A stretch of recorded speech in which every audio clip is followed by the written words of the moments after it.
देखते हैं general instruction of giving blood, यानी कि ब्लड देने से पहले कौन कौन सी बातें ध्यान में रखनी चाहिए, कौन कौन से टेस्टिंग होती है।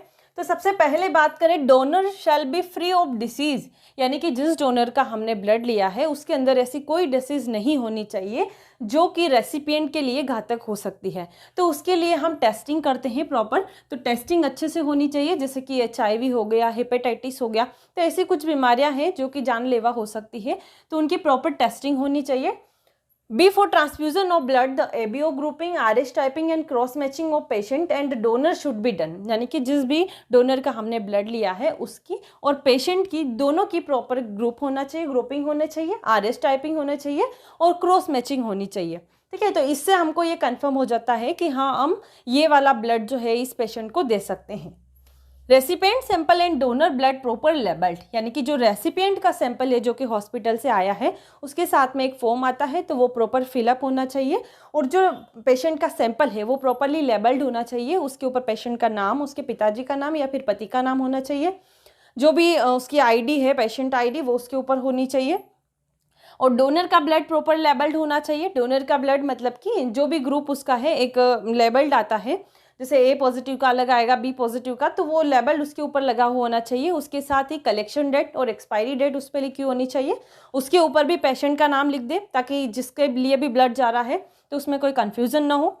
Donor blood collected in sterile container contain anticoagulant solution, यानी कि जो डोनर का ब्लड लेते हैं हम एक ऐसे स्टेराइल कंटेनर में लेते हैं जो कि जिसके अंदर एंटीकोएगुलेंट सॉल्यूशन प्रेजेंट होता है।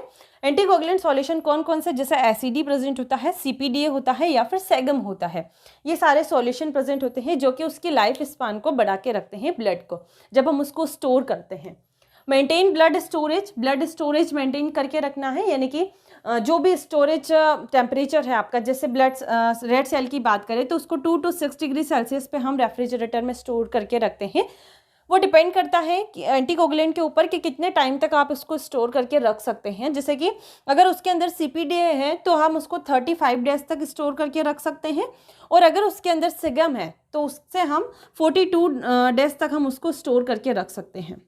ठीक है, ये हमारी रेड सेल की बात हो गई। अगर प्लेटलेट की बात करें हम, तो प्लेटलेट को हम 22 डिग्री सेल्सियस पर स्टोर करके रखते हैं।